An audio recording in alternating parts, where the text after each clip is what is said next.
Salut les amis. Bon, on continue cette série de vidéos, présentation de guitare. Alors qu'est-ce que j'ai sélectionné aujourd'hui? Une petite Gibson pour ceux qui ont l'œil des années 70. Donc ça c'est l'étui Gibson des années 70. Il y en avait un autre tout en plastique qui était assez horrible et il y avait celui-là qui ressemble un peu justement pour comparer aux étuis modernes de chez Gibson. Voilà.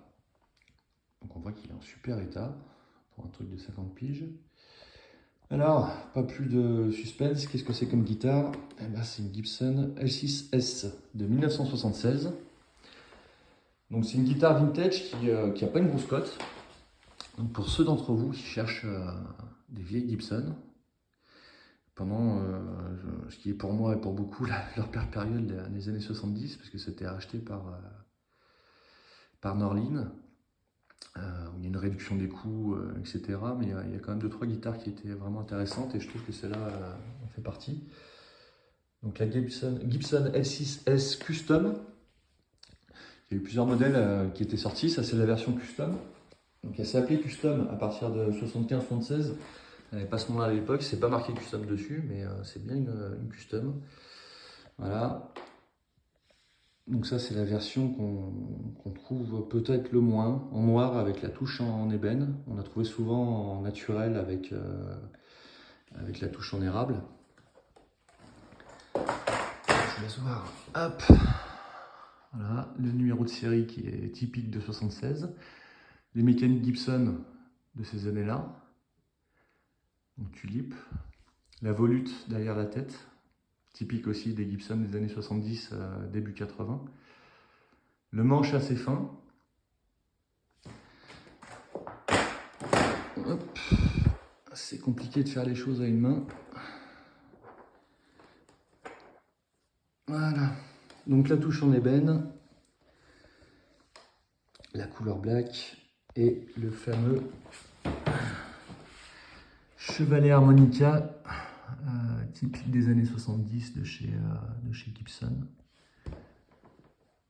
qui était souvent sur les G surtout. Donc là, chose rare chez Gibson, pour cette guitare, on avait 3 boutons, un volume, une tonalité et les médiums. Ça doit être la seule qui a ça d'ailleurs.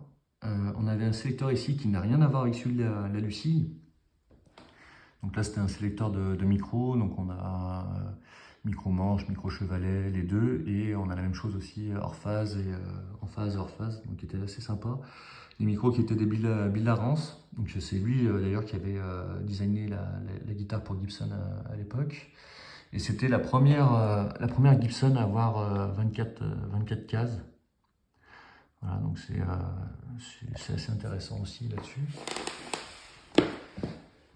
Donc une forme qui est assez étrange, que moi j'aime bien par contre.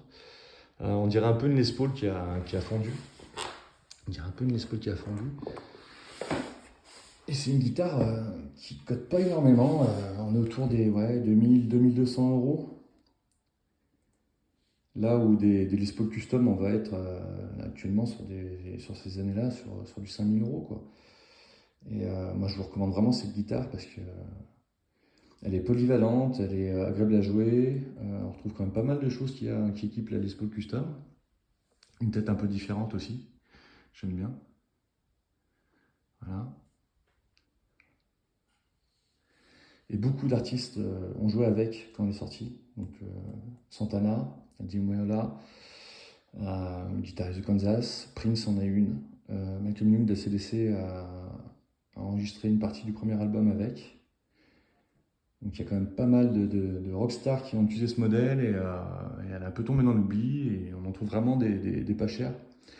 Donc moi je vous la recommande parce qu'elle est vraiment sympa pour le prix. Un cutaway qui est assez conséquent. On va la mettre à côté d'une Les Paul pour comparer les formes. Je pense que ça peut être intéressant. Hop, voilà. Donc L6S et Les Paul. Donc on voit que c'est assez... le design est assez proche. Le design est quand même assez proche.